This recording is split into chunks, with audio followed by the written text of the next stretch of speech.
Bonjour à tous, bienvenue au Hub des territoires. Je suis Marie Aristide, chargée de mission au Hub, et nous sommes ravis, avec toute l'équipe du Hub et la direction de l'investissement et les autres directions qui travaillent sur ce sujet à la Banque des territoires, pour cet événement, les rencontres du Hub qui traitera des enjeux et opportunités de la gestion des déchets. Avant de débuter, quelques mots sur le Hub. Le Hub, c'est un dispositif et un lieu qui incarne la stratégie écosystème de la Banque des territoires. Il est dédié à vous, territoire de l'écosystème, partenaires publics et privés. La raison d'être du Hub des territoires est d'inspirer, rassembler et concrétiser les réussites territoriales. Pour ne rien rater de notre programmation, je vous invite à consulter notre page agenda et de vous inscrire à notre newsletter. Les liens sont dans le chat. Nous vous proposons donc aujourd'hui cet événement dédié à la gestion des déchets. C'est en effet 342 millions de tonnes de déchets qui ont été produits en France en 2018 d'après l'ADEME. D'un problème, cela peut devenir une ressource. Et les entreprises que nous accueillons aujourd'hui jouent un rôle stratégique dans cette filiale et cette nouvelle opportunité que représentent les déchets, et vont pouvoir nous parler de leurs actions concrètes sur le terrain. Je laisse désormais la parole à Didier Célis, responsable marketing opérationnel et animation de la direction de l'investissement à la Banque des territoires. Merci Marie, merci beaucoup pour cette petite introduction. Alors effectivement, on est ravis de vous accueillir en présentiel au Hub des territoires ou à distance pour ce sujet autour des déchets, qui est un sujet d'une grande actualité et à fort enjeu. En effet, comme tu l'as rappelé, la France émet 340 millions de tonnes de déchets par an, et leur traitement est donc un enjeu clé pour tous les acteurs et pour les collectivités. Alors, quel est l'état de l'art aujourd'hui ? Comment les collectivités et tous ces acteurs peuvent-elles assurer à la fois la gestion des déchets, mais également capitaliser sur leur valorisation? Quel financement? C'est un petit peu à toutes ces questions qu'on va tenter de répondre ce matin entre 11h et midi et demi. Et pour répondre à ces questions, nous avons la chance d'avoir trois invités très inspirants, chacun à leur manière, avec chacun une vision de la question. Tout d'abord, Marcella Moisson, fondatrice dirigeante de Récit Ouest, qui interviendra juste après.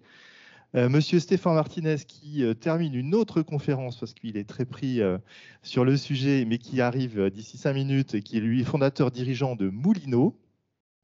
Et puis Louis Ferrari, qui est directeur des relations publiques de la CNARDEL, qui lui est aussi un petit peu en retard parce qu'il est bloqué dans les bouchons ce matin, mais qui arrivera d'ici aussi 30 minutes, 30-40 minutes, et qui pourra aussi partager sa vision d'un acteur public au service des territoires. Alors, la question de la gestion des déchets, c'est une question qui a animé toute l'humanité depuis l'Antiquité. On retrouve des traces chez les Grecs, chez les Romains, de systèmes d'enlèvement d'ordures. Les Romains, notamment, créaient des fosses en dehors des villes. Ils pouvaient abandonner leurs rebuts dans des vases en terre cuite. Les Égyptiens n'étaient pas en reste, d'ailleurs, puisqu'il y avait des amphores en argile qu'on peut encore voir dans des musées pour transporter les détritus. Donc, comme on le voit, la période antique a fait des gros efforts pour rendre ces cités salubres. Malheureusement, le Moyen-Âge n'a pas vraiment hérité de ces bonnes manières. Et l'insalubrité est devenue vraiment problématique, avec des détritus jetés dans les rues, avec des épidémies qui ont proliféré. Et il a fallu attendre Philippe Auguste et le XIIe siècle pour que...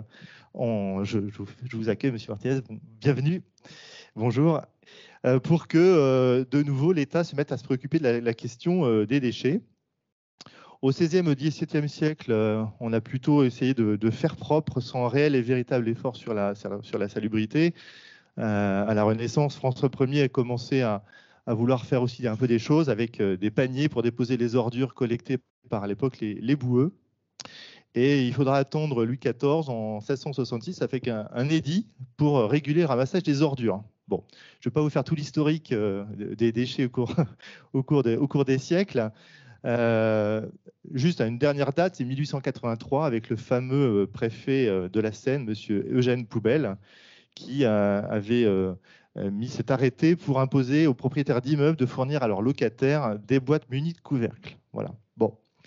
Donc tout ça pour dire que c'est une question qui, tout au long des siècles, a préoccupé la société, les acteurs, et que si aujourd'hui, alors j'essaie de faire défiler les slides, mais ça n'a pas l'air de fonctionner.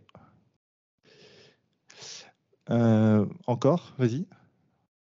Ah oui. Donc, si aujourd'hui on regarde la question, tu peux passer loin. Voilà. Donc, aujourd'hui, l'idée, c'est quand même d'inscrire cette question des déchets dans celle de l'économie circulaire, c'est-à-dire de réfléchir à une approche un peu systémique de cette économie avec 3 objectifs principaux. Le premier, c'est évidemment de limiter la consommation de ressources naturelles. Le deuxième, c'est de traiter au mieux les déchets. Et puis, le troisième, c'est de les valoriser. Alors, derrière ces 3 objectifs, on retrouve les 7 piliers de l'économie circulaire, et notamment les notions d'éco-conception, de réemploi, de recyclage, de réparation, de récupération et puis de valorisation des ressources. Alors c'est un sujet qui est important parce qu'il est à la croisée des chemins de plusieurs grandes thématiques, hein, de l'environnement, de l'économie, du social, et l'ADEME estime aujourd'hui par ailleurs que c'est un sujet à fort potentiel d'emploi, puisqu'on estime qu'il y a à peu près 400 000 emplois potentiels dans cette économie. Alors, si on veut un petit peu, avant d'aller plus dans le détail, s'attacher un petit peu aux chiffres, de quoi parle-t-on aujourd'hui? Donc, on a 340 millions de tonnes de déchets par an qui sont produits en France, hein, c'est ce qu'on disait en introduction. Alors, sur ces 340 millions de tonnes, il y en a 2/3 qui sont liés aux activités de construction, 1/5 qui sont produits par les entreprises. Et les déchets donc ménagers et assimilés ne représentent en fait que 13% de ces 340 millions de tonnes. Alors 13%, on pourrait penser que ce n'est pas énorme. En réalité, c'est quand même beaucoup puisque c'est la partie la plus complexe et la plus coûteuse à gérer. Et ça représente quand même une demi-tonne par personne de déchets. Alors que deviennent ces déchets? Il y en a 2/3 qui partent en recyclage, 28% qui sont éliminés ou enfouis, et puis 6% qui sont valorisés en énergie. Et donc, on ne le sait pas tellement, mais c'est vrai qu'aujourd'hui, il y a quand même déjà pas mal de choses qui sont faites, puisque la moitié de l'acier qu'on utilise aujourd'hui est issu du recyclage, et 2/3 du papier et du carton qu'on utilise sont issus de nos fameuses poubelles jaunes. Donc, il y a déjà pas mal de choses qui sont faites. Et donc, voilà, la filière représente un sacré gisement d'emplois. Une chose importante à noter, c'est que les pouvoirs publics, donc l'État, l'Europe, fixent un certain nombre d'objectifs et de jalons à atteindre d'ici 2030. Et donc tout ça, ça dynamise la filière. Et donc on a plusieurs lois de programmation qui encadrent un petit peu tout ça et qui permettent d'imaginer un volume important de projets dans les prochaines années sur ce sujet. Donc vous avez la fameuse PPE, la programmation pluriannuelle de l'énergie, la loi de transition énergétique pour la croissance verte, et puis la loi anti-gaspillage pour une économie circulaire. Tous ces objectifs, ces jalons, visent d'une part à mieux valoriser les matières et d'autre part à contribuer à réduire l'impact et l'utilisation des énergies fossiles avec des énergies récupérées. Quelques types de projets dans le traitement des déchets. On a 2 branches principales pour schématiser. La valorisation de la matière d'une part, avec la transformation des déchets en une nouvelle matière. Et puis la valorisation énergétique. L'idée étant de produire de l'énergie, notamment pour l'industrie. J'avance assez vite parce que l'important, ça sera d'écouter nos invités. Les grands acteurs du traitement du déchet, vous les retrouvez là sur ce slide. Donc, on retrouve évidemment les industriels, les collectivités en charge de la gestion des déchets, les producteurs de déchets qui ont des obligations de traitement, les utilisateurs d'énergie qui souhaitent verdir leur mix énergétique, les acteurs de l'économie sociale et solidaire, évidemment, les co-investisseurs, les éco-organismes, et puis les startups et les structures de l'ESS. Et on a quelques représentants ce matin avec nous. Ne pas oublier dans tous ces acteurs l'ADEME, les régions, l'État, la FNCCR et puis les associations professionnelles comme la FNAD, la FEDEREC ou la SNEFID. Tous ces acteurs ont en commun d'avoir les mêmes besoins, des besoins de financement d'une part. C'est pour ça que du coup la Banque des territoires s'intéresse à ce sujet, des besoins de garantie financière par ailleurs, et puis d'avoir à leur côté des tiers de confiance. Voilà.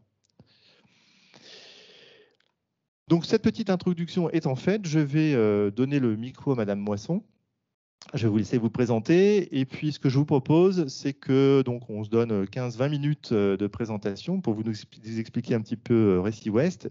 Et puis, ensuite, 5 minutes de questions-réponses, s'il y en a. Et je prendrai les questions du chat et de la salle au bout de 15 minutes. Voilà. Bonjour, merci beaucoup pour cette invitation et merci beaucoup pour me permettre de partager cette expérience avec vous. Eh bien, Marcella Moisson, je suis la présidente et fondatrice de Récit Ouest. Récit Ouest, c'est une entreprise qui a été créée en 2014 dans la green economy. Il s'agit du recyclage et la régénération de nos déchets agricoles, en particulier des thermoplastiques filamentaires. Thermoplastique filamentaire paraît un nom assez barbare. Il s'agit plus exactement de filets et ficelles qui vont servir au liage des balles, des pailles et des foins, qui est la nourriture de nos bétails. Eh bien, en France, aujourd'hui, on consomme quelques 25 000 tonnes de ces produits. La mise en marché de filets en 2020 était de 11 000 tonnes et de quelques 14 000 à 15 000 tonnes de ficelles. Donc, c'est un produit qui est nécessaire pour préserver la qualité de la nourriture de nos animaux. Et donc, une fois que ces plastiques ont été utilisés, eh bien, ils finissent en déchets. Jusqu'à maintenant, ils étaient soit enfouis, soit brûlés sur champ.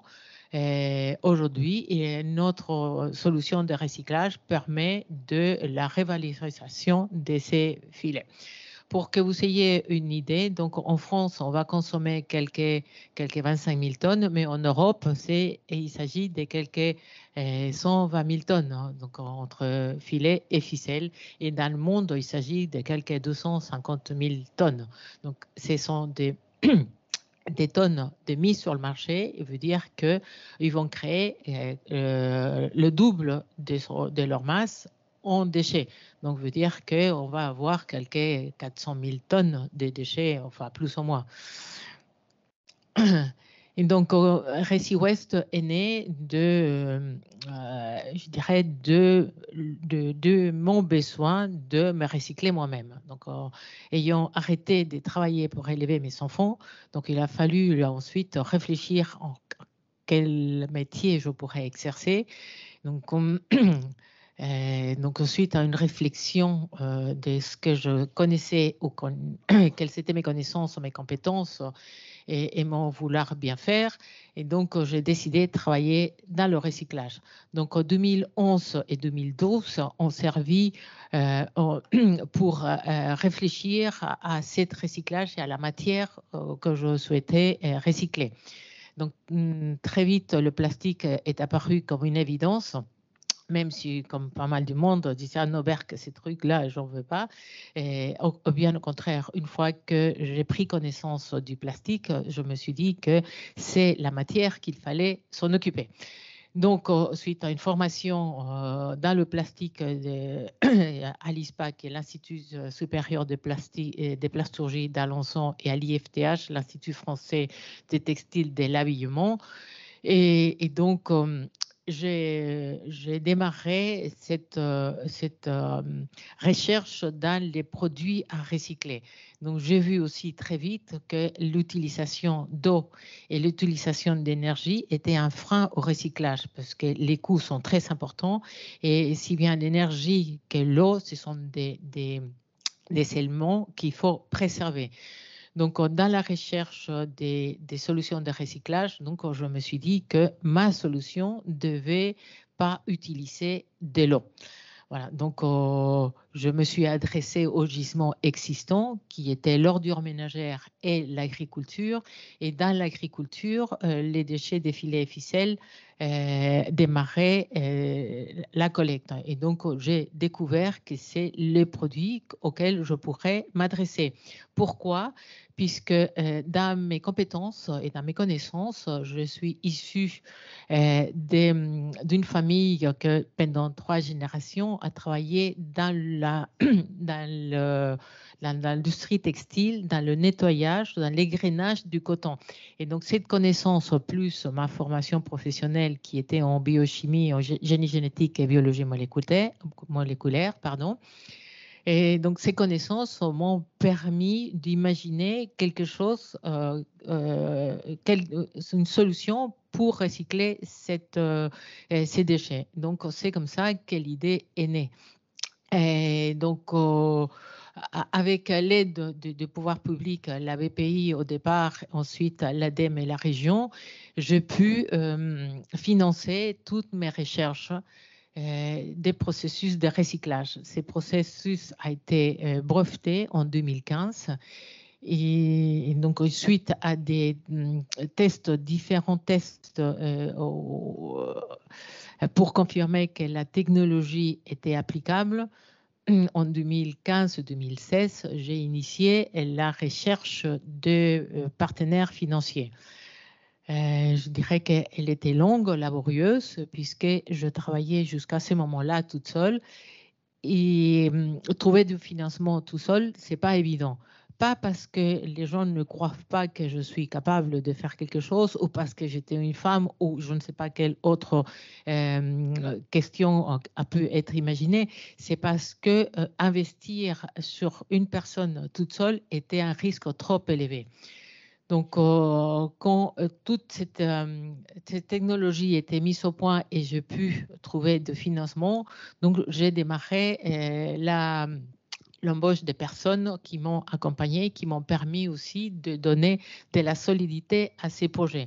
Donc, c'est comme ça que Pierre-Nicolas, Marina et Arnaud sont arrivés dans mon entreprise entre 2018 et 2019. Ces 3 personnes ont permis de redonner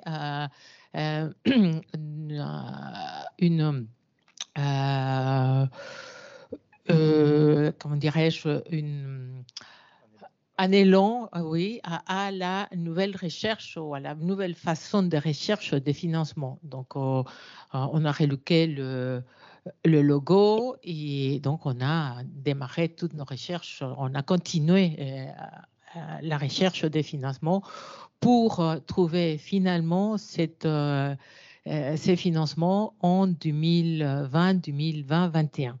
Donc, dans cette frise, vous pouvez voir très rapidement les différentes étapes pour lesquelles nous avons passé.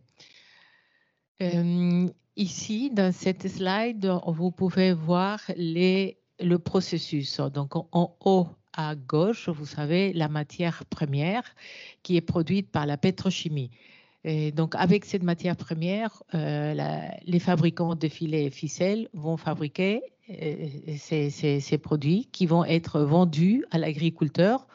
Ensuite, l'agriculteur, après l'avoir utilisé, va se transformer en déchets. Le collecteur national spécialisé dans la collecte des plastiques de l'agriculture va amener ces déchets chez nous. Et nous allons appliquer notre processus de recyclage et régénération de ces déchets. Donc, ces déchets sont une matière, une ressource pour nous que nous régénérons en une nouvelle matière première recyclée.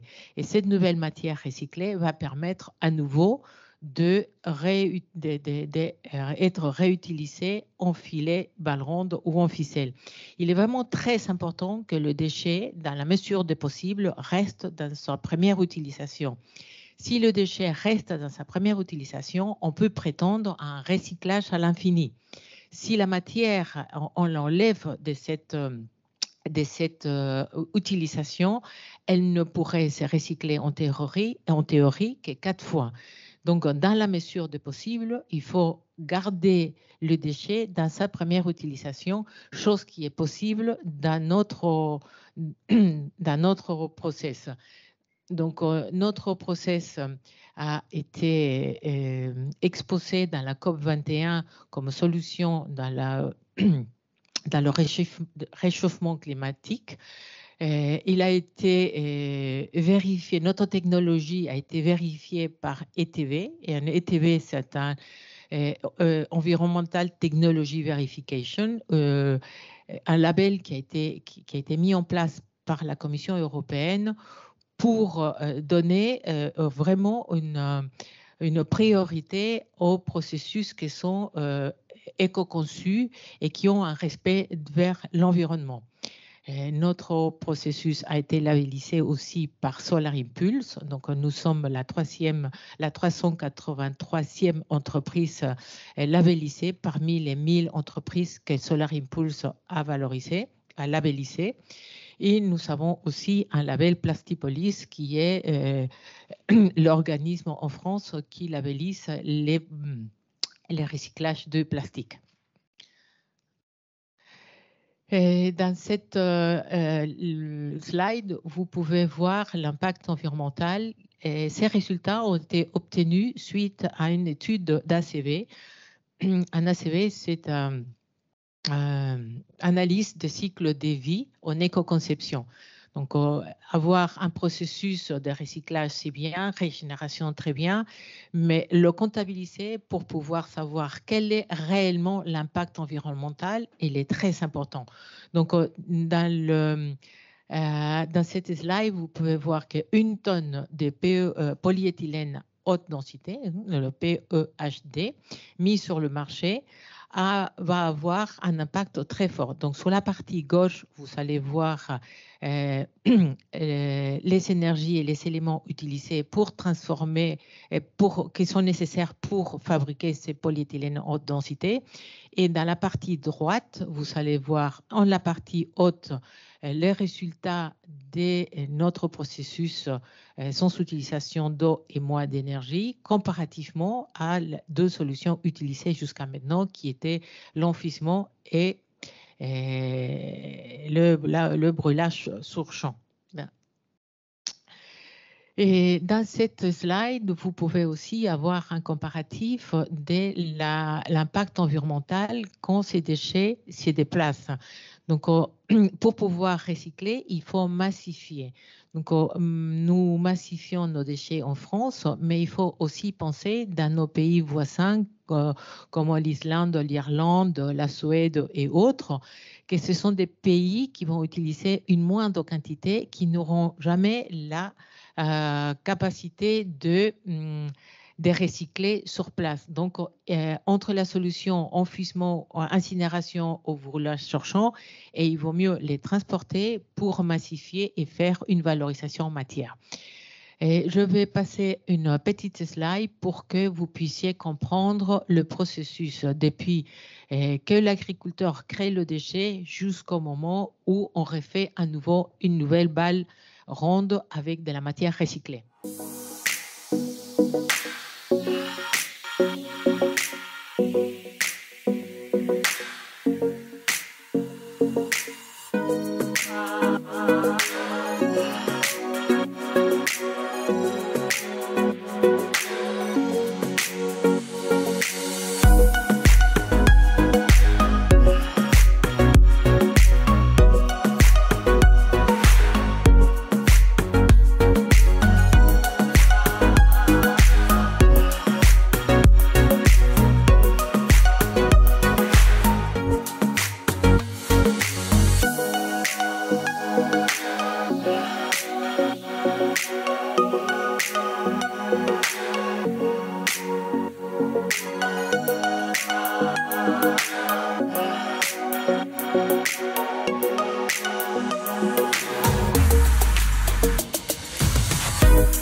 dans cette slide, donc, comme je disais, ce que vous voyez ici, ce sont des balles qui ont été refaites avec notre matière recyclée. Dans cette slide, je vous montre le financement de notre entreprise. Donc, la levée des fonds a été d'environ 8,5 millions.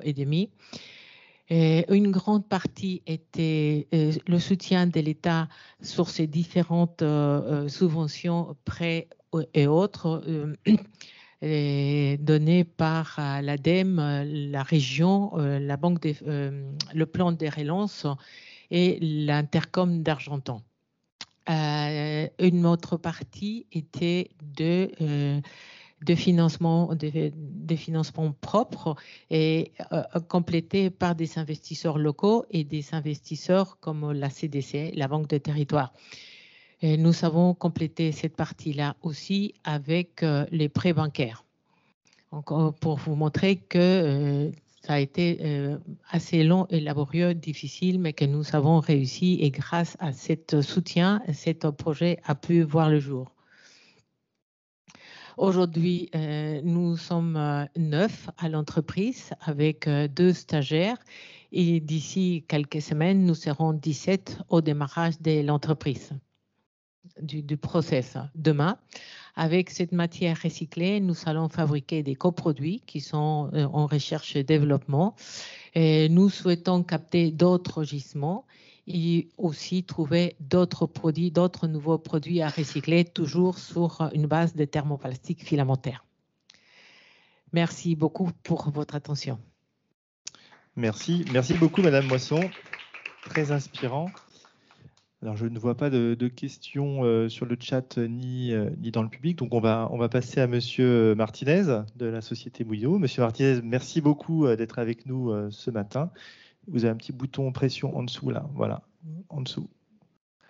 Voilà, parfait. Okay. Écoutez, on est ravis de vous accueillir et on vous laisse la parole du coup pour une vingtaine de minutes pour vous nous expliquer un petit peu l'histoire de Moulineau, la genèse, ce que vous faites. Voilà, voilà, parfait. Ouais, j'ai un slide, je crois. Bonjour à toutes et à tous. Ben oui, la genèse de l'histoire, ça a démarré, je vous dirais, il y a 3 générations, puisque j'étais dans la restauration. Rien à voir avec là où je suis aujourd'hui. Et la restauration m'a apporté énormément de bon sens et des valeurs. Et quand on s'est retrouvé avec mon frère, on avait des restaurants dans Paris. Et à un moment donné, en 2006-2007, c'est là où je me suis dit, tiens, jette des restes alimentaires dans cette poubelle. Où va cette poubelle? Je viens plutôt d'un monde petits indépendants, chefs d'entreprise. Du côté de ma mère, ils étaient dans la restauration depuis 3 générations. Du côté de mon père, c'était plutôt dans la partie carrosserie et mécanique. Petit, voilà, indépendant. Donc le côté écologique, je ne l'avais pas. C'est du bon sens, plus que du côté écologique. Et en 2006, quand je me suis rendu compte que, bah, tiens, les restes alimentaires, ils allaient dans une poubelle qu'on connaît tous, qui était collectée et qui était incinérée, et soi-disant, ça ramène de la chaleur et d'énergie. Et je me suis dit, tiens, c'est bizarre, mettre des restes alimentaires dans une poubelle qui va brûler, et soi-disant, ça ramène de l'énergie. Je me suis dit, tiens, c'est bizarre. En général, 80% d'eau, donc ça brûle, faut faire cramer. Et je me dis, tiens, je trouvais ça un peu bizarre, et je me suis dit, bah, tiens, j'avais à la limite fait à l'époque, 2006, 2006, un benchmark, comme on dit, c'est ça? J'ai remarqué qu'en Allemagne et en Australie et au Canada, ils faisaient du lombricompostage. J'ai dit, tiens, qu'est-ce que c'est que cette aventure-là? En fait, c'est redonner de la vie à une matière première secondaire. On n'est pas dans le déchet, dans l'alimentaire, mais une matière première secondaire qui donne à manger à des vers de terre, qui remettent cet engrais-là dans les sols, qui remontent des bons légumes. Je me suis dit, bah, tiens, voilà une idée qui est cohérente. Et puis à l'époque, c'était en 2006-2007, il y avait ma grand-mère était toujours en vie, donc j'achète 10 kilos de vers de terre, je les mets dans la cave de mon resto, je forme mon personnel pour pas qu'ils me prennent pour un dingue, mon cuistot, ma serveuse, pour leur expliquer voilà ce qu'on va faire. Des vers de terre, on va les nourrir. Je fais une formation de maître composteur en tant que chef d'entreprise pour bien connaître tous ces paramètres-là. Donc ça fait un peu restaurateur, un peu farfelu, bien entendu, qui descend et qui est transparent et qui descend ses clients dans la cave. Un petit établissement qui était dans le 1er arrondissement, rue Saint-Roch, une 40aine de personnes. Et puis voilà, une très belle clientèle, avec les plus grands notaires, les plus grands banquiers qui sont dans la région là-bas. Et donc beaucoup de temps passé dans la cave de cet établissement à montrer ce que je faisais à mes clients. Et à un moment donné, quand même, ma grand-mère m'a dit « Continue, mon chéri, c'est très bien. » Nous, à l'époque, on avait les seaux aux cochons. Tiens, c'est quoi ça ? À l'époque, il y avait des seaux où les épluchures terminaient dedans. Il y avait des collectes qui étaient faits par des personnes qui nourrissaient les animaux avec les cochons, les lapins. Il y avait le marc de café qui était récupéré, mais par beaucoup de jardiniers, puisque le marc de café est un apport carboné. Quand on travaille et qu'on parle aux plantes et qu'on veut les nourrir, le compost, il faut le charger en carbone. Les roses adorent ça. Bref, c'est tout un art aussi dedans. Et le pain, parce qu'il y a beaucoup de pertes de pain, le pain, quand il finissait pas chez des éleveurs de volailles à Montreuil, en général, il terminait en pain perdu, en dessert du jour. C'est ce qui se passait un peu à l'époque. Donc, je me suis dit, tiens, je vais essayer de refaire un petit peu tout ça. Donc ça, c'est en 2006-2007. J'ai créé aussi une petite boîte qui s'appelait la Mouli Box pour essayer de montrer à mes clients, j'arrêtais de les descendre dans la cave, je les ai montés plus haut. Donc voilà, une boîte à gâteaux, 150 verres de terre, 400 grammes de terreau à l'intérieur. Le meilleur moyen, c'était on y mettait la moitié d'une tomate. La semaine d'après, il restait la peau. La semaine d'après, ça germait. Je me dis, tiens, aux enseignants, voilà une belle outil pédagogique. Qu'est-ce qu'un ver de terre ? Comment il vit ? Comment il se reproduit ? Et surtout, ce qui vient de la terre retourne à la terre et ce qu'on aura à faire demain. Ça, c'était en 2007-2008. Je rachète un établissement en 2011. À côté de cela, il y a une organisation professionnelle qui s'appelle le GNI, le Groupement National des Indépendants de l'Hôtellerie-Restauration. Je ramène mon retour d'expérience en leur disant, voilà, il y a un cadre de loi en 2011, il y a le décret qui va être applicable en 2012 avec un seuil dégressif. Beaucoup de professionnels vont être hors la loi et j'avais compris qu'il fallait les accompagner, rentrer dans les restos, mettre les bons outils aux bons endroits et leur donner, si vous voulez, une vision de ce qu'on est capable de faire avec cette matière première secondaire et non pas le déchet. Donc ça a démarré en 2012. Les organisations professionnelles, je leur fais mon retour d'expérience. Je leur explique un peu la crainte et les doutes qu'ont les restaurateurs. Est-ce qu'on va avoir assez de place pour mettre une poubelle en plus ou on va y mettre ces restes alimentaires-là ? Est-ce que le personnel va bien appliquer les consignes de tri ? Est-ce que quand vous allez mettre tous ces restes alimentaires dans un sac, est-ce que ça ne va pas puer ? Question. Et surtout, qu'est-ce que vous allez faire avec cette matière puisque le restaurateur est responsable jusqu'au retour au sol de la matière, en passant par les opérateurs. Donc, on a monté une opération pilote avec le GNI. J'ai créé Moulineau, bien entendu, dès le départ, en fin 2013, début 2014. On a monté une opération pilote où on a impliqué tout le monde. Ça allait de Fauchon, Lasserre, Taïwan, des grands noms de la restauration française, mais aussi le petit traiteur Alboustan, méconnu du bataillon, qui a ses ateliers dans les caves des Halles, le petit bistrot de quartier où on est capable d'aller manger un plat du jour le midi, le petit gastro où pareil, où le soir on est capable d'aller avec son copain ou sa copine dîner. Voilà, à peu près tout le monde pour voir si la méthodologie fonctionnait. Et on avait budgétisé à peu près 240 tonnes sur un secteur très dense. J'avais choisi le 1er, le 2e et le 8e arrondissement de Paris, avec toutes les contraintes que ça peut imaginer, en me disant, voilà, si on y arrive là, normalement, on devrait y arriver à peu près partout. Ça, c'était début 2014. Fin 2014, on a fait 540 tonnes. On a sensibilisé plus de 2500 salariés à la maîtrise du gaspillage alimentaire et à un bon accord réglementaire des entreprises, puisque c'est un cadre de l'eau aussi, donc il faut le savoir.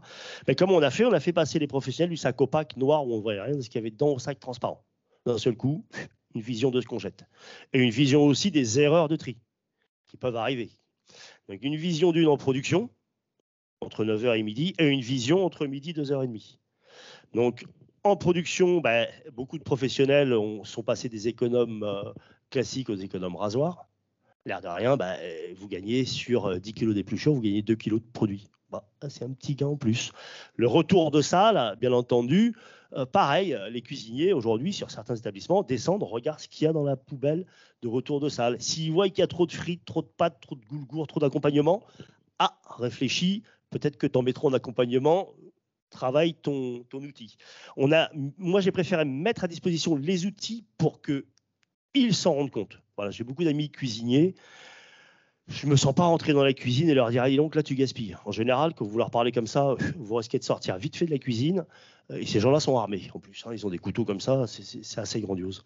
Donc ça, c'était 2014. Ensuite, qu'est-ce qu'on a fait ? On a, bien entendu, structuré cette entreprise. Donc, j'ai été chercher un directeur général, j'ai été chercher des commerciaux, j'ai été chercher des chauffeurs, tout ça en expliquant un petit peu les valeurs. Alors, j'ai appris à mes commerciaux à rentrer dans un restaurant, non pas par la porte de devant comme on y va d'habitude, mais par la porte de derrière. C'est pas la même entrée. J'ai appris aussi à mes opérateurs de collecte de leur dire voilà, qu'est-ce que le compostage, qu'est-ce que la méthanisation, pourquoi vous faites ça, pourquoi est-ce que c'est important et pourquoi on est dans la matière première secondaire et pas dans le déchet. Ça, c'était la première phase. Donc, automatiquement, ils sont venus taper à ma porte. Ils m'ont dit, mais vous êtes ESS. J'ai dit, ah bon, ESS, c'est quoi? Entreprise sociale et solidaire, c'est exactement ESUS, c'est pareil, vous avez les valeurs. Donc, bien entendu, on a rempli les dossiers. On a eu un agrément ESS, un agrément ESUS. Ça, c'était vraiment dès le départ. Et j'avais toujours voulu remettre au sol une matière de qualité. Ça fait partie de nos valeurs. Donc, la première étape a été, et je vous ai vu parler tout à l'heure de la COP 21, on a été pousser un peu les gros. Et on a gagné le marché de la collecte et de la valorisation de la COP 21. C'était pour nous un gros challenge puisque ça ne s'était jamais fait, un événement de grande masse. Comment accompagner énormément de producteurs de restaurants? On a collecté quand même plus de 20 tonnes et on a fait faire plus de 7 tonnes de dons alimentaires à des professionnels. Ça, c'était la première étape où on s'est dit, voilà, on a une maîtrise, on sait faire, on sait accompagner et on a aussi, à l'époque, je me suis dit, de l'impact sur le social. Je me dis, c'est un nouveau métier, ça n'existe pas, on a les clés. C'est un peu ce que je faisais dans la restauration, mais clandestinement.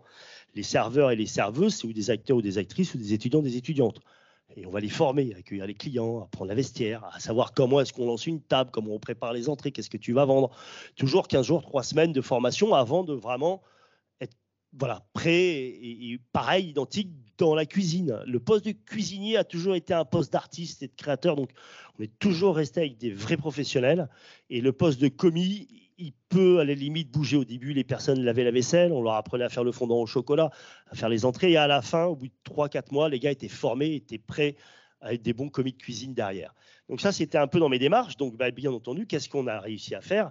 On a travaillé pour redonner une valeur à cette matière première secondaire. Donc on a monté la première plateforme de compostage, justement avec la Cmardel, j'ai vu qui était ici, là, tout à l'heure, où on a dit, voilà, la matière organique qu'on a, c'est de l'azote. On va la mélanger avec du carbone qui est du déchet vert. On va faire du compost. On va affiner tout ça avec des vers de terre de chez Moulineau, puisque la matière organique, quand elle passe à l'intérieur du tube digestif, c'est le boulot qu'ils ont dans la nature. C'est quoi? C'est de faire de l'engrais, de parler et renourrir le sol, qui le sol va nourrir les plantes. Donc on s'est dit, voilà ce qu'on va faire. Donc on était très fiers. C'était fin 2017-2018.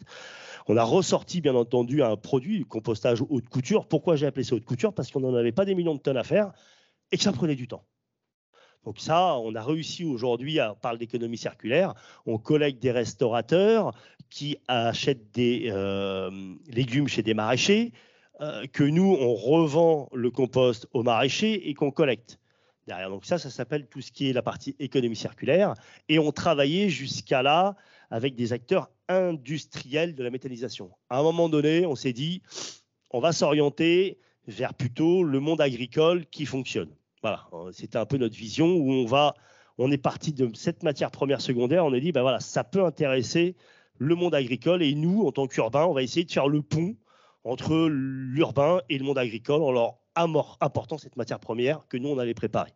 Il y a tout ça, c'est tout l'impact valorisation de matière.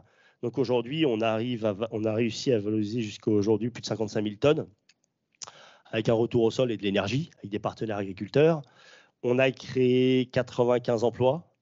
Ça, c'est très important aussi pour nous. Alors, on a monté un organisme de formation, puisqu'à un moment donné, on avait une grosse croissance et il a fallu accompagner cette croissance en allant chercher de l'intérim en tant que chauffeur, mais ce n'était pas ça. Ils n'avaient pas la vision, ils n'avaient pas le bon sens qu'ont nos gars. Donc, on a monté une formation de 300 heures. Voilà. Aujourd'hui, les gars, quand ils sortent de cette formation, ils savent ce que c'est que le reste alimentaire, ils savent pourquoi est-ce qu'on ne prendra pas ça dans la poubelle, parce que ça va polluer des sols, les agriculteurs ils vont pas être contents, s'ils trouvent une télécommande, c'est pareil, ils vont l'alerter, et après il y a une partie économique aussi, ça, quand ça rentre chez nous, et derrière on va le ressortir, on va le payer pour l'incinérer ou le valoriser différemment. Donc voilà, on a formé tous nos professionnels à ça, donc on a été les premiers à monter la formation de chauffeur-collecteur titrante de 300 heures, on a une formation aussi d'éco-animateurs ambassadeurs de tri, ça c'est très important pour nous, puisque aujourd'hui, on a des restaurateurs auxquels on sensibilise, on forme. Ces personnes-là sont là pour ça. Demain, il y aura des points d'apport volontaires où vous amènerez vos restes alimentaires sur des points d'apport volontaires. Et on pense qu'il faut les animer avant de les lâcher. On met un point d'apport volontaire ici en face de la caisse, par exemple. Qui va y aller? Pourquoi? Comment? Je ne sais pas. À moins d'avoir une très grande affiche. Mais s'il y a une personne autour qui fait son boulot un peu... Alors moi, j'appelle ça les nouveaux camelots. Mais Après, est-ce que les gens connaissent les camelots? Je ne sais pas. Mais voilà, il faut l'animer, il faut aller voir les gens autour, attraper les gens, leur expliquer, leur donner du compost, voilà ce qu'on va faire, etc. Il faut lancer la dynamique pour leur faire comprendre qu'on n'est pas dans le déchet, mais la matière première secondaire. Et ça, c'est important pour nous. Donc, je vais aller un petit peu plus vite. On a aujourd'hui 1900 clients sur Paris-Île-de-France. Tout type de clients. De la restauration, ça va de l'Élysée, où on est très fiers. On fait de l'événementiel, on accompagne des territoires aussi sur de la collecte et de la valorisation. On a des restaurateurs, quels qu'ils soient, indépendants, privés, collectifs, scolaires, hôpitaux. Ça, c'est ce qu'on a. Et on a vécu le Covid, comme vous tous, je pense, ici. Et là, on s'est dit, tiens, d'un seul coup, boum, on se retrouve à 8% d'activité. Et j'avais eu au téléphone 2 personnes en même temps, je crois. Oui, c'était ça, 2 personnes. Et je leur avais dit, ben voilà, moi, l'objectif, c'est pas d'attendre. Parce qu'on ne va pas attendre la reprise, mais on va essayer d'anticiper. L'objectif, c'est quoi? 2024, tout le monde devra le faire. Je vous parle de ça, c'est il y a 2 ans. On n'était même pas à 3% ou 4% de valorisation de ces restes alimentaires. On a de l'impact social, nous, et de l'impact environnemental sur la méthodologie qu'on amène aux restaurateurs. Et on s'est rendu compte que les territoires, ils n'étaient pas très bien, ils ne savaient pas trop. Donc on s'est dit, on va essayer d'accompagner aussi les territoires pour essayer de leur amener notre soutien sur cette nouvelle filière avec de l'impact. Et j'ai rencontré 2 personnes, mais je peux balancer leur nom. Il y en a un qui est ici, qui s'appelle M. Christophe Chanter, et Mme Linda Rebout, qui est là aussi. Oui, c'est eux que j'avais eu au téléphone, pleine crise de Covid, et j'avais dit, voilà, notre projet, c'est quoi?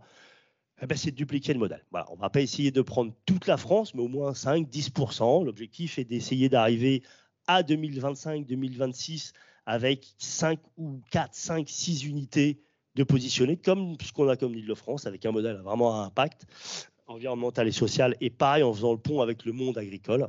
Donc l'objectif a été de monter des unités de massification, c'est comme ce qu'on a monté à Stein. On massifie cette matière, on la prépare, on enlève les erreurs de tri, et on amène cette matière première, secondaire aux agriculteurs, et qui, eux, font leur rôle. Qui y a de mieux pour renourrir les sols?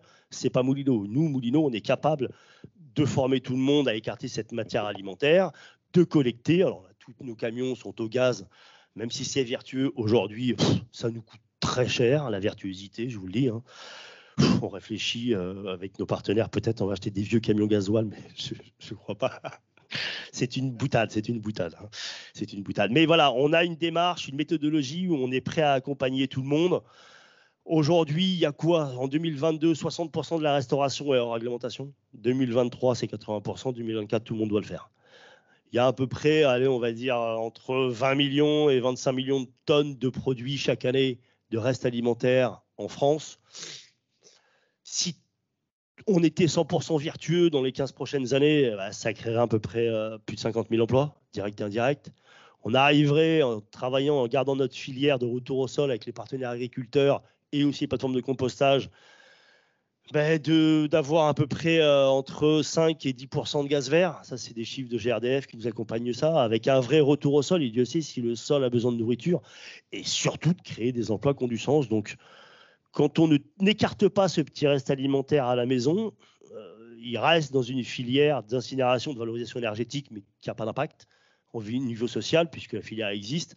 Au niveau environnemental, on est plutôt dans les problématiques que dans le côté bénéfique. Par contre, à partir du moment où vous écarterez cette matière-là, que ce soit un restaurateur ou vous à la maison demain, l'impact environnemental, il est fort, puisqu'on a un retour au sol, on passe par de l'énergie et on est capable de renouveler le sol. Et je trouve que l'impact social, il est merveilleux, voilà, puisque c'est des nouveaux métiers, c'est le retour d'expérience qu'il y a et c'est aussi ce qui nous fait plaisir et ce qui nous donne envie de grandir.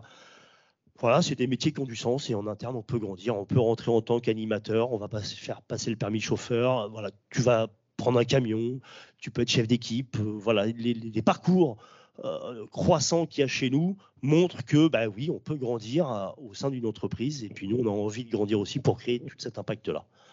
Voilà, je pourrais vous en parler encore pendant 2-3 semaines si vous voulez, mais je crois qu'on n'a pas le temps. Mais c'est passionnant, on vous écouterait pendant 2-3 semaines. Quelles sont les grandes difficultés que vous avez croisées en fait dans cette histoire?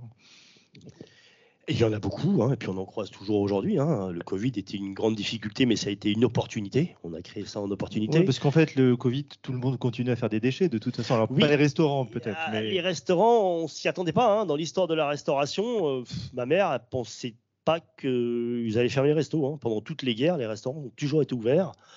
Là, ça a fermé d'un coup. Ça, c'était un petit choc puisqu'on n'a pas pu travailler, mais ça nous a permis aussi 6 ans, 100% de croissance, le nez dans le guidon, de faire un peu marche arrière, de se poser un peu, de regarder, de voir quelles sont nos forces, nos faiblesses. Voilà, la croissance rapide, c'est pas simple à vivre. Hein. Ça speed beaucoup. Enfin, voilà, c'est du 24 sur 24, 356 sur 365. Hein, on regarde 4 jours quand même, on se repose un peu, mais c'est toujours dynamique. La problématique à cette filière, voilà, aujourd'hui, tout le monde de la restauration prend conscience qu'on est dans la matière première secondaire. Ils le savent. Le frein, il est, pour certains acteurs, économique. Ils vont payer en plus une collecte, ils ne comprennent pas, il y a une taxe d'enlèvement des ordures ménagères. Ça, c'est un frein pour ces opérateurs. Mais il y a beaucoup de restaurants qui s'engagent. Voilà. Après, il y a aussi les territoires. Les territoires doivent s'engager, puisque la réglementation qui oblige les restaurateurs à trier ces restes alimentaires est valable aussi pour les territoires. C'est la même, voire même les territoires sont plus impliqués que les restaurateurs. Donc ça, c'était des freins. Après, il y a beaucoup de freins aujourd'hui sur, mais je pense qu'on n'est pas les seuls. Hein. Si on parle d'achat de camions, c'est compliqué. On est passé de 9 mois à 18 mois. On a pris 10% d'augmentation, l'augmentation du gaz. C'est pas évident parce que je veux qu'on arrive à rendre vraiment un vrai modèle économique qui nous permettra de continuer à faire notre impact. Si on n'arrive pas à avoir le modèle économique, c'est compliqué. Donc on n'est pas loin, mais à chaque fois, on se heurte à des petits cailloux. Enfin, on va bien y arriver. Ça fait déjà 6 ans qu'on pousse. Mais pas mal de freins à ce niveau-là, oui. Et j'avais aussi une petite question sur justement les erreurs quand on met les mauvaises choses à la poubelle. Comment vous faites pour gérer ça, justement ? Alors, moi, j'ai toujours pensé que l'erreur, elle est humaine. Bon, c'est très simple, mais on va mettre tous les efforts de notre côté. On va former les restaurateurs, on va leur expliquer, voilà, qu'est-ce que vous allez mettre dedans. Le sac transparent, il aide. Nos chauffeurs sont formés aussi. Donc, nos chauffeurs sont capables d'ouvrir le bac et de dire, je suis désolé, monsieur le restaurateur, je ne vous le prends pas, la télécommande et le petit sac de lingettes, ça ne va pas dedans. Parce que derrière, on fait du compost, on fait du gaz. Ça, c'est très important. Après, qu'est-ce que je pourrais vous dire d'autre ? Ces erreurs-là, il y en a un petit peu, mais on a aussi un outil industriel. Voilà, on massifie cette matière-là chez nous. On a ce qu'on appelle un désemballeur, même si on a entre 2 et 4% d'erreurs de tri à la source avec le sac à l'intérieur. Pendant le coup de bourre en cuisine, on va oublier un Tetra Pak. Les cuisiniers peuvent oublier aussi une boîte de conserve, mais en général, ça se voit. Et si c'est on a un outil industriel qui permet justement d'écarter les erreurs de tri et d'avoir une matière première de qualité, puisqu'on arrive à avoir une soupe organique avec moins de 0,3% d'inerte à l'intérieur. Donc on est vraiment dans la matière première secondaire. Ce qui nous permet de discuter avec nos partenaires agriculteurs en disant voilà, on n'est pas dans le déchet, on est dans la matière première qui vous permet de gérer votre retour au sol. Ok. Y a-t-il des questions dans la salle ? Alors, je vois des bras qui se lèvent. Je vous écoute. Ouais.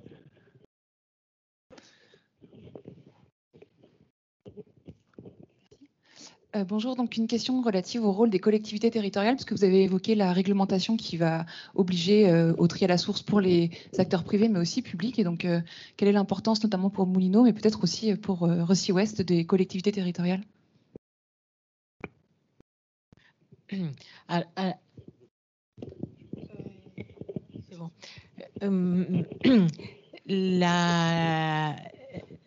Je dirais que les territoires sont très importants.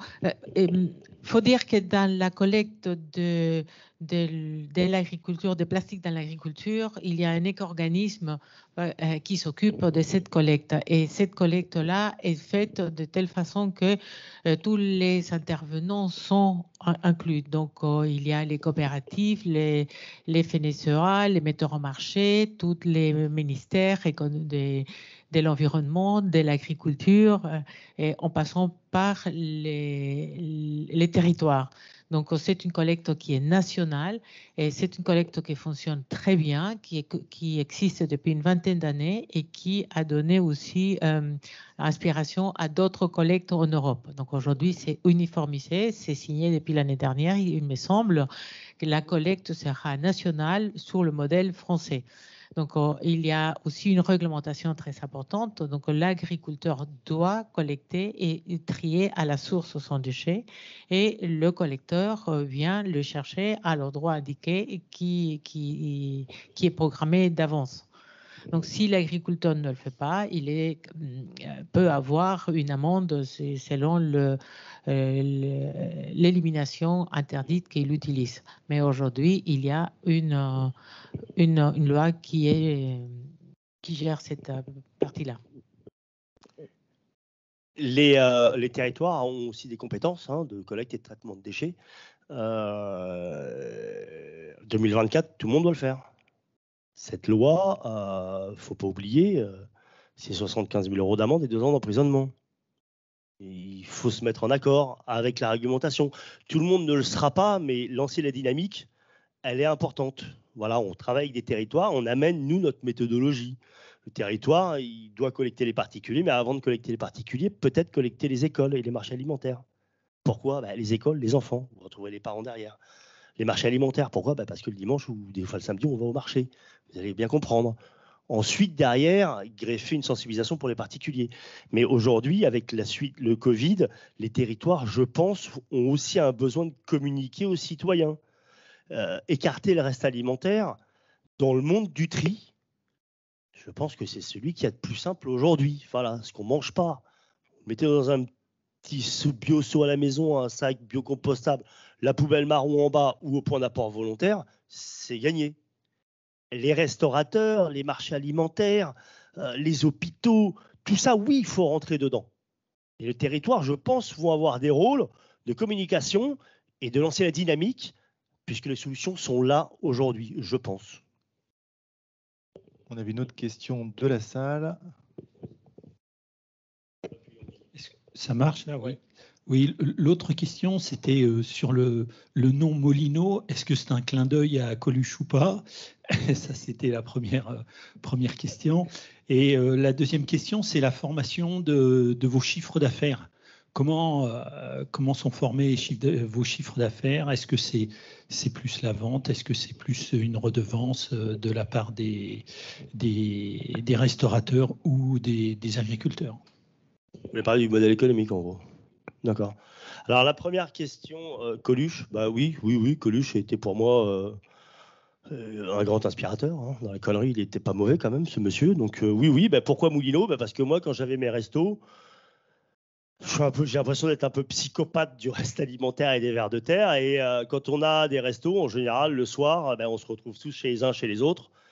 Et puis moi, Stéphane Martinez, je parlais à tous mes potes de voilà ce que je fais, voilà ce que vous devez faire. Et puis un jour, j'ai un copain qui avait un vrai resto italien dans le premier qui m'a dit Moulino, vers de terre qu'il nous faut, et qui a commencé à m'appeler Monsieur Moulino, suite au sketch de Coluche, puisqu'un article de pêche se trouve chez Moulino. Et depuis, l'histoire a fait que ça a grandi. Il m'a appelé Moulino. J'ai voulu à un moment donné changer de nom. Je suis passé par 2-3 clients qui avaient des boîtes de com, mais j'ai dit on va arrêter. Trop compliqué, on va rester très simple. Et puis on a été toujours très simple dans la vie. Les affaires qu'on avait, il y en a une qui était rue Antoine Bourdelle, on l'appelait ça le bistrot Bourdelle, ça a bien marché. L'autre qui était rue Saint-Roch, on l'appelait ça Auberge Saint-Roch, ça a bien marché. L'autre Petit Choiseul, on s'est dit allons-y gaiement, gardons cette Moulino. Et puis Moulino, ça va super, c'est l'entreprise qu'il vous faut, c'est les vers de terre, c'est le compost. Tout. Donc c'est super Moulino, j'adore aujourd'hui. Et on commence à avoir une vraie image d'opérateur du reste alimentaire avec Moulino. Ça, c'est important. Après, le modèle économique, il faut que tout le monde paye. C'est-à-dire nos clients, bien entendu. On fait une facturation. Aujourd'hui, on est en train de voir, on est passé de la facturation au poids, la facturation après au forfait. Et là, on est en train vraiment de voir une facturation au bac sur l'année. Voilà. On est en train de dissocier. On essaie d'avoir une simplification pour les professionnels. Quand on répond à des appels d'offres, c'est totalement différent, mais ça fonctionne. Et jusqu'à là, cette matière première secondaire, on payait pour la traiter avec les industriels, on est passé avec des partenaires agriculteurs, et là, on s'est dit, on parle de matière première secondaire. Donc là, en ce moment, on est en pleine transition, puis les modèles sont compliqués. Donc on parle de matière première secondaire avec moins de 0,3% d'inerte. Et on est en train d'essayer de la vendre à nos partenaires agriculteurs méthaniseurs, puisqu'on fond du gaz et ils gèrent l'amendement pour les sols. Donc on est en phase de transition. Et donc voilà un peu notre modèle économique. Après, on fait, pour vous donner un peu plus d'idées, on fait à peu près entre 5 et 8% du compost qu'on peut retrouver chez Truffaut, chez Auchan, chez Biocop. Mais ce compost, on préfère le garder et travailler en partenariat avec les territoires. C'est-à-dire que si on collecte les particuliers, on dit aux territoires, essayez de mettre du compost issu du reste alimentaire dans vos espaces verts. Vous gardez cette communication aux citoyens. Et on a à peu près même pas 2% de notre chiffre d'affaires qui est là en vente de compost. Voilà. Je ne sais pas si j'ai répondu à votre question. Oui, très clair.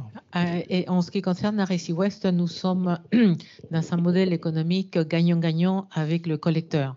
Donc, le collecteur récupère une éco-contribution de la part des agriculteurs par la REP.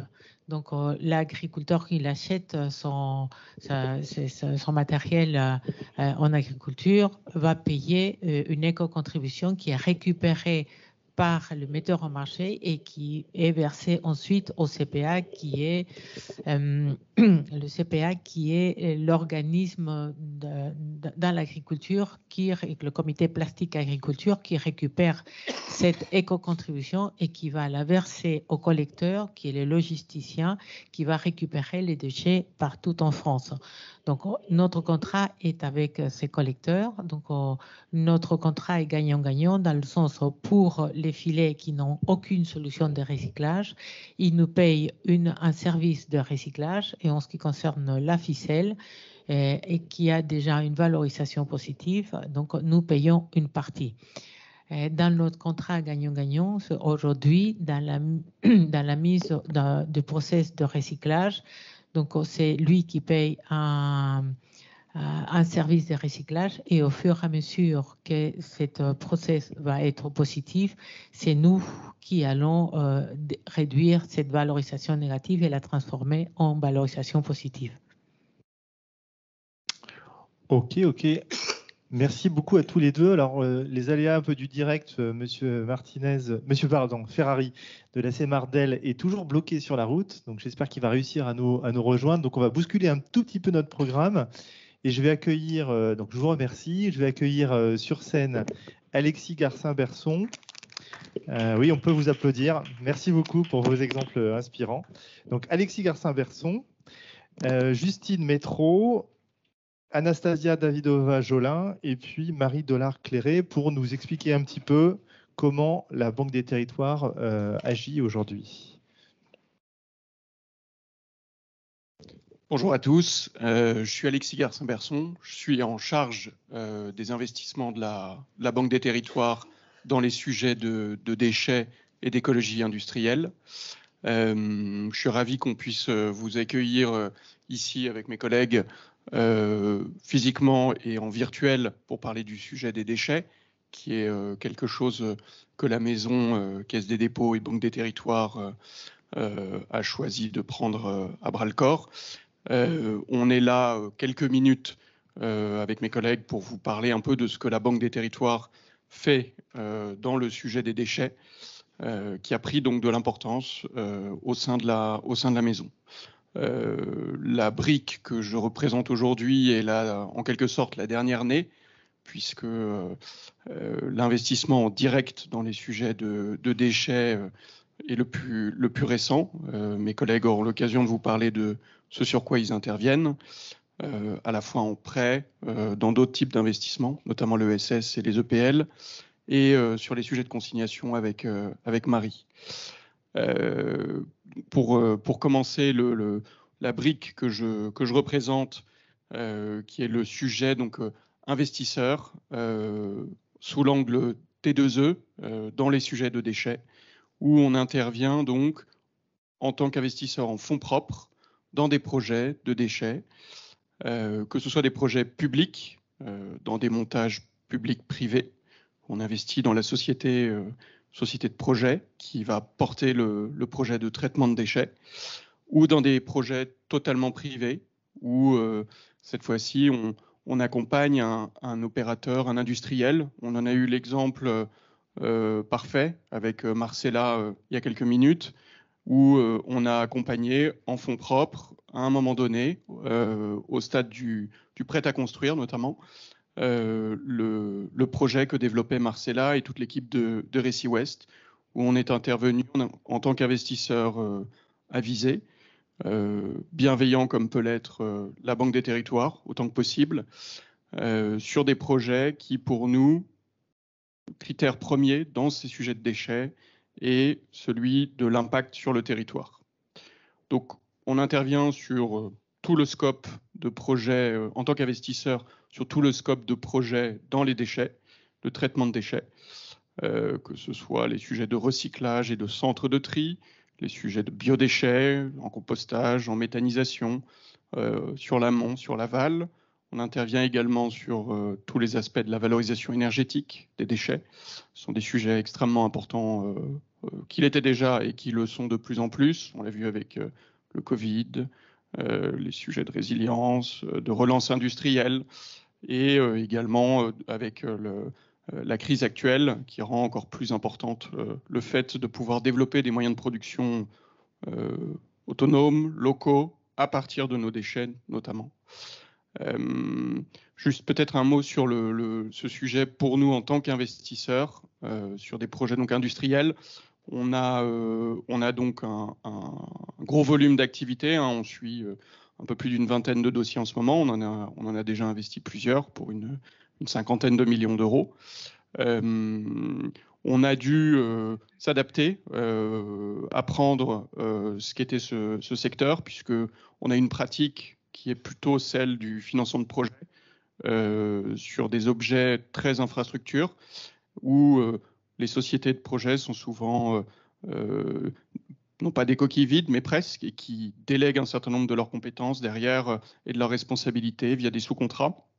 Là, on a face à nous des objets qui ont la pleine compétence et qui sont loin d'être des coquilles vides, qui ont du personnel, qui ont des responsabilités qu'elles exercent par elles-mêmes. Et donc, c'est quelque chose auquel on a dû s'adapter dans notre pratique du financement et sur lequel on est désormais prêt à avancer. Peut-être pouvez-vous passer sur la slide suivante pour vous donner 2-3 exemples de ce sur quoi on est intervenu. Hop. Merci. Voilà. On est intervenu, on a remis notamment Récit Ouest, qui est un dossier dont on est très content, et on va avoir la joie dans quelques jours d'assister au lancement de la production. Donc on est vraiment ravis d'avoir développé ça avec Marcella et toute l'équipe, d'avoir participé à notre niveau. Quelques exemples sur les slides. On est intervenu aux côtés d'un opérateur industriel sur l'appel d'offres du SICTOM d'Île-de-France en vue de construire un méthaniseur à Gennevilliers. On intervient auprès d'un opérateur du déchet sur de la valorisation énergétique des CSR. C'est un exemple sur un sujet qui a pris pas mal d'ampleur et qu'on essaie d'accompagner à notre niveau. On est également investisseur aux côtés cette fois de Veolia dans le cadre de la DSP de valorisation énergétique de l'UVE de Nice, Nice-Côte d'Azur, qui est un très gros sujet pour nous. On est ravis d'accompagner cet opérateur et la collectivité de Nice. Donc vous voyez, on est plutôt, donc, pour ce qui nous concerne, sur des objets assez industriels, et c'est une partie seulement des modalités d'investissement de la Banque des Territoires, qui est complétée notamment sur les volets, notamment ESS et EPL, par les équipes auxquelles appartient Justine, et dont elle va vous dire peut-être quelques mots. Voilà.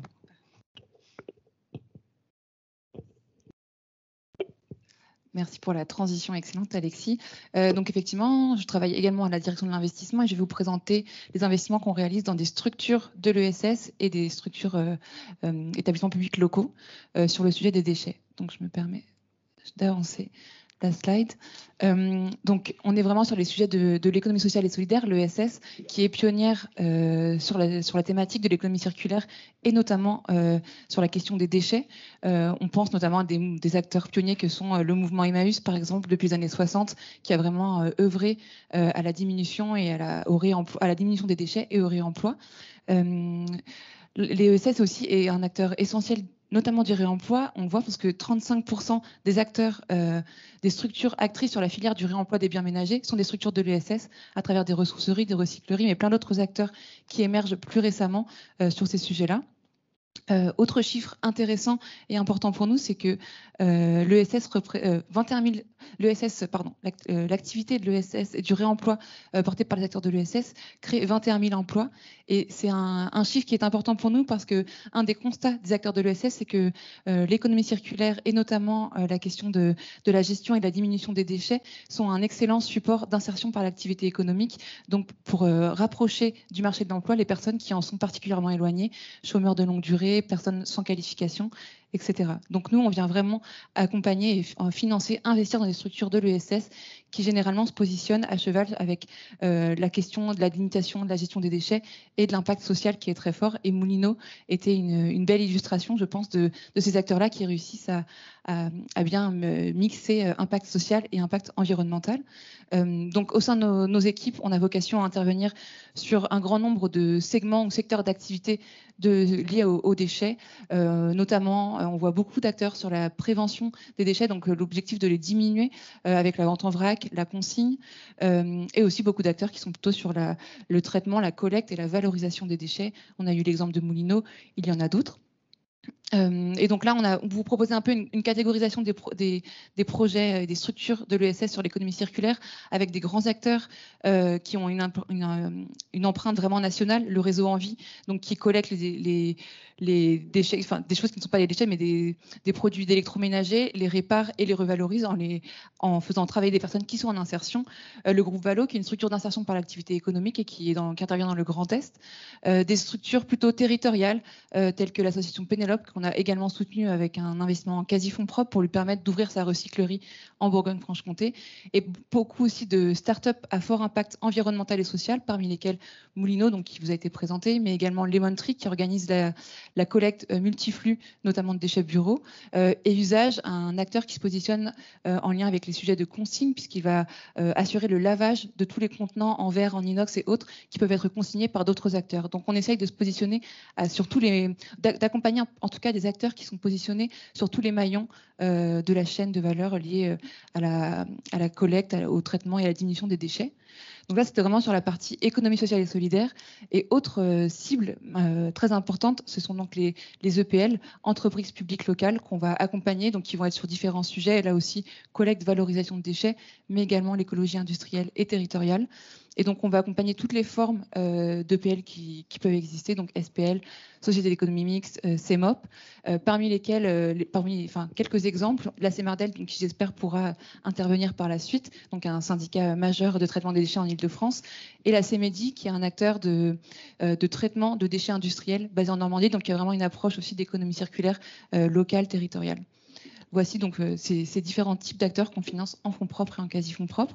Et je pense qu'on va clôturer là la partie investisseurs. Justine, il y a juste une petite question pour toi de Madame Bouchot d'Emmaüs Connect sur le lien. Est-ce que tu peux préciser sur quelle temporalité ont été créés les 200 000 emplois dont tu as parlé? 21 000 emplois. 21 000 emplois. Donc c'est un stock d'emplois à date. Je crois que c'est sur une étude du RTES de l'AVIS en 2021. D'accord. Okay. On passe la parole du coup, Madame, maintenant à Anastasia Davidova-Jolin. C'est bon? Oui, très bien. Donc, je me présente. Je m'appelle Anastasia Davidova-Jolin. Je travaille au sein de l'équipe services publics et projets complexes de la direction de prêt. Et donc, je fais un petit résumé de nos produits financiers pour les projets de déchets.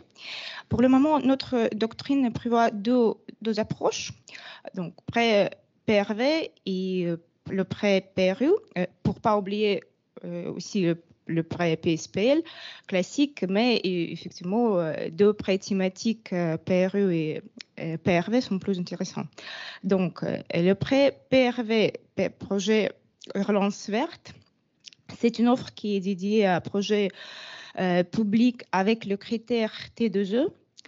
Et on peut financer tout projet pour lequel au moins 50% de flux de déchets est valorisé. Donc, valorisation matière, recyclage organique, compostage, méthanisation et énergétique, donc chaleur, électricité. Pour préciser, on peut financer soit tout le projet ou juste la partie. Donc, toute la chaîne de valeur du déchet depuis les camions ben jusqu'à unité de valorisation énergétique.